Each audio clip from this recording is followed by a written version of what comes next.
Border पे किसान बैठा हुआ है, परेशान है, सरकार बात नहीं कर रही है। देखिए, बातचीत जो हो रही है, किसी भी समस्या का अगर समाधान निकलता है तो वो बातचीत से ही निकलता है। लेकिन जब संगठन वहां जा रहे हैं बात करने के लिए, उनको गुमराह करने की जो कोशिश की जा रही है, उसको करके अब साबित क्या करना चाहती है सरकार, अब यही चीज समझ नहीं आती। क्योंकि हाई कोर्ट ने भी जो है सवाल किया है कि आप जो है कैसे रास्तों को जाम कर सकते हैं, कैसे कीले लगा सकते हैं, कैसे आप बॉर्डर जाम कर सकते हैं, आपको ये अधिकार किसने दिया है। आंदोलन करना लोकतंत्र का हिस्सा है, किसानों का हक भी है। इस चीज को बहुत अच्छे से बताया गया है माननीय न्यायालय के द्वारा।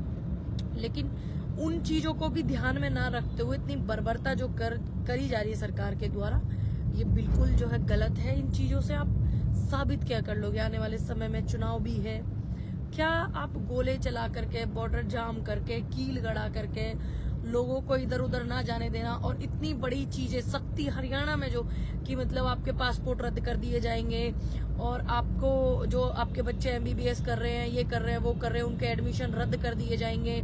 सबके गाँव में जाकर के जो इस तरीके की चीजें हो रही हैं, आप ये सब चीजें करके क्या दिखाना चाहते हैं जनता को कि आप तानाशाह हो गए हैं?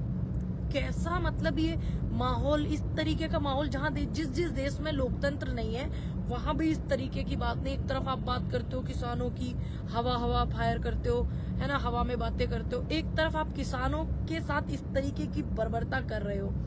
तो हम लोग बहुत सारे चैनलों पे कल बैठे हुए थे, आज भी बैठे हुए थे, लेकिन एक व्यक्ति चैनल में बैठे हो, तो मैं नाम नहीं जानती, प्रवक्ता थे सत्ताधारी पार्टी के। मैं बस उनको ये कहना चाहूंगी, उनका एक सीधा सा सवाल था, मैंने उनको जवाब भी दिया। और भी बहुत लोगों के इस तरीके के सवाल हैं, कुछ कमेंट में भी आते हैं, राम राम भाई, राम राम सभी को मेरा नमस्कार, राम राम। वो कहते हैं कि मतलब इनका मांगने का तरीका तो देखो आप, ये ट्रैक्टर लेके आ रहे हैं, इतने बड़े बड़े ट्रैक्टर लेके आ रहे हैं, इनके पास BMW है, इनके पास ये है। मतलब मांगने का तरीका, सरकार से अपना हक मांगने का तरीका उस बंदे को, बेचारे को पसंद नहीं है, क्योंकि वो चाहता है वो अपने हक को किसान भीख की तरह मांगे। और उनके पास इतना ज्यादा ये है, वो है, गाड़ियां हैं। देखिए, हर किसान का जो बच्चा है, ज्यादातर देखिए पंजाब के जो लोग हैं, पंजाब हरियाणा के जो किसान है, काफी सक्षम है, काफी सफल है, इसलिए डेवलपमेंट में भी हर चीज उधर बहुत ज्यादा अच्छी है। तो हर परिवार में से कोई ना कोई बच्चा उनका, कोई कनाडा, अमेरिका, कोई कहीं पे मतलब सेटल है। और अब उनके माँ बाप जब आंदोलन करते हो देश के हित के लिए, देश के किसानों के लिए, हित के लिए, तो उनके बच्चे उनको अपनी कमाई में से पैसा भिजवाते हैं। तो आपको तकलीफ इसी चीज की रहती है मान्यवर, कि वो ओडी में क्यों आ रहे हैं। मतलब एक ढोंग और पाखंड फैलाने वाला व्यक्ति, चाहे वो कोई भी तरीके की चीजें उसके पास होती है, तो आपको इन चीजों से दिक्कत होती है। तो कितनी दिक्कत उस आदमी को है कि किसान अपनी मजबूती से बात रख रहा है, आंदोलन करके मजबूती से रख रहा है अपनी बात को, तो इनका मांगने का तरीका गलत है। तो उस व्यक्ति की पूरी मंशा ये दर्शाई जा रही थी कि मतलब मांगे तो उनसे भीख की तरह किसान अपना अधिकार मांगे। अब आने वाले समय में आप चीजों को इतना कठिन करके क्या दिखाना चाहते हैं? आंदोलन की आड़ में आप लोग जो कर रहे हैं किसानों के ऊपर अत्याचार, कि हम आंदोलनकारियों को उपद्रव करने से रोक। देखिए, कभी किसान उपद्रव करता, अगर इस तरीके की चीजें किसान करता, तो जब भी कोई ऐसी चीज हुई है, किसान संगठनों ने, किसान नेताओं ने ये बोला है साफ साफ कि आप जो है हमारा ये व्यक्ति नहीं है, उसकी जांच कीजिए, पड़ताल कीजिए। क्योंकि हम लोग भी पहले बैठे हुए थे आंदोलन में, अब भी बैठे हुए हैं, आज भी बैठे हुए हैं। अभी बॉर्डर का जब घेराव होगा, जब भी पूरा सपोर्ट करेंगे और पूरे दिल से सपोर्ट करेंगे, जैसे आज तक करते हुए आए हैं। देखिए, जब भी कोई व्यक्ति अराजक तत्व पाया जाता था इस तरीके का, तो खुद किसान संगठन, किसान लीडर उसको, पुलिस को पकड़ा देते थे कि भाई ये व्यक्ति जो है गलत है, ये हमारे किसी संगठन से नहीं जुड़ा हुआ इस तरीके का व्यक्ति है, आप इसको अपने हिसाब से कार्रवाई कीजिए। तो खुद किसान इस चीज में सपोर्ट करता था। लेकिन आज बड़ी गंभीर स्थिति है। अगर आप देश में देखेंगे कितने आंदोलन चल रहे हैं, कितने देश के आंदोलनों में शहीदी हुई है, कितनी देश की समस्याओं में बढ़ गया है। और आप देख रहे हैं, जब भी कोई आंदोलन होता है तो साहब तो निकल लेते हैं चार्टर्ड में बैठ करके विदेश, और यहाँ देश को इस हालात में छोड़ करके कह देते हैं कि आप निमट लो इनसे, आप किसी तरह रोकिए किसानों को, चाहे कीले गड़ा करके रोकिए, चाहे इनको डरा करके, धमका करके, चाहे नौजवान बच्चों पे मुकदमे करके, चाहे महिलाओं पे डंडा बजाए।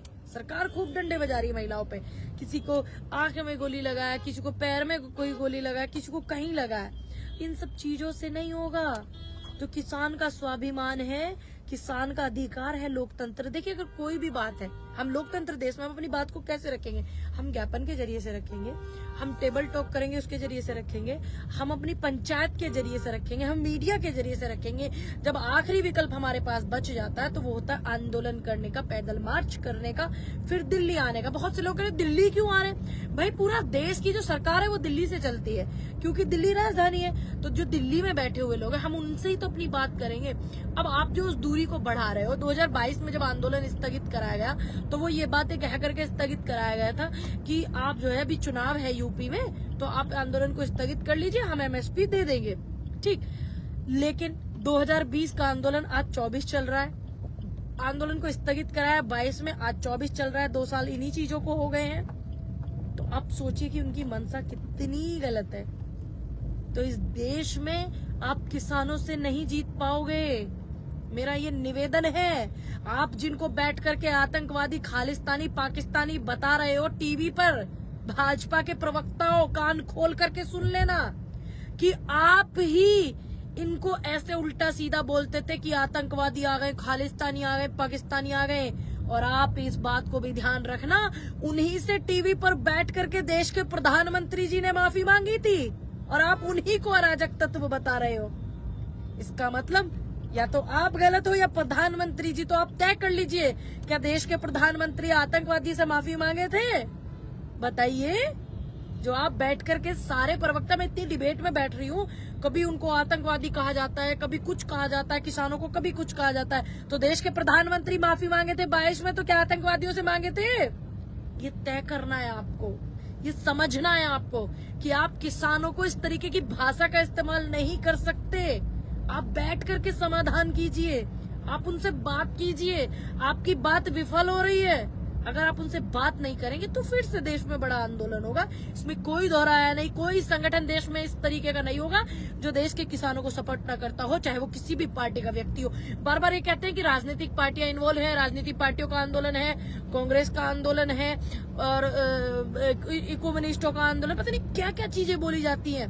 मैं आपको एक बात और क्लियर कर दूं, अगर देश में कभी भी आंदोलन होता है सत्ताधारी पार्टी के खिलाफ, तो विपक्ष की जिम्मेदारी है उनको सपोर्ट करना, उनको मदद करना। ये लोकतंत्र का हिस्सा है कि विपक्ष उनकी आवाज को और मजबूती से बुलंद करे। ये आपको समझना होगा। बशर्ते आप समझना ही नहीं चाहते, क्योंकि साहब ही नहीं समझना चाहते, तो आप क्यों कैसे समझोगे?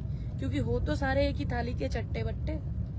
इसीलिए आप बात करके समाधान निकालें, नहीं तो आप तैयार रहें। इस देश में बहुत ऐसे लोग हैं जिन्होंने आंदोलन करके लाखों लोगों की मदद की है, संगठनों ने मदद की है। और आप आंदोलनों को रोकोगे तो जब हम संगठन आंदोलन करते हैं, संगठन के लीडर आंदोलन करते हैं, बहुत लोगों को जो है, आपने देखा होगा भूमि अधिग्रहण बिल जो हुआ था 2013 में, वो भी आंदोलन करके पास कराया था मनमोहन सिंह सरकार से। ठीक है, भट्टा पारसोल में बहुत लोग जेल गए थे, बहुत सारे लोगों की शहादत हुई थी। नोएडा के पास ही में गांव भट्टा पारसोल है।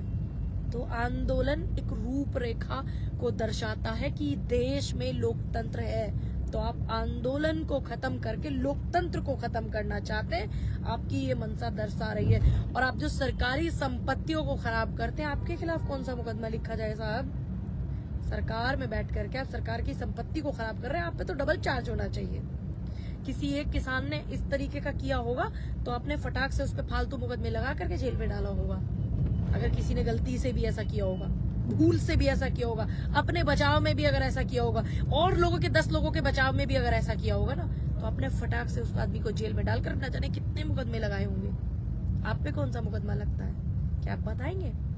वीडियो को खूब ज्यादा शेयर करें, लोगों के मन को मजबूत करें। किसान आंदोलन में जितने भी किसान बैठे हुए, महिलाएं बैठी हुई, उनके मन को भी आप मजबूत करें। चाहे एक पोस्ट ही किसान आंदोलन के समर्थन में आप डालें, लेकिन आप घर बैठकर भी उस जो दुनिया का पेट